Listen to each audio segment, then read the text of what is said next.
فکر کردی پر میندازم؟ آره بیا یه تومن پول همینه عمرم پر بندازم.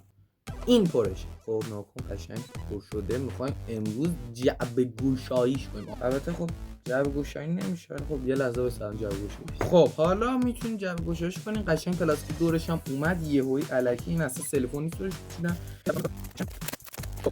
این پلاستیک خودش بود انداخت میرفت. این خود کار، محتویات داخلش اینه، خود میکروفون، دانگلش، جعبه سیم و محتویات، دفترچه نه چندان راهنما. حالا محتویات تو کارتون، یه سیم شارژ. خب بچه‌ها اینم تست صدای میکروفون، امیدوارم براتون واضح باشه. از این به بعدم فعالیت یوتیوب شروع میشه و این وسط هم یه تسلیت میگیم چه به اونایی که تو آبان عزیزشون از دست دادن، چه اونایی که توی جنگ اخیر عزیزشون از دست دادن. و خلاصه که از امروز به بعد فعالیت کانال ما هم شروع میشه. قربان شما، نوکر شما، جادویی، خدا نگهدار.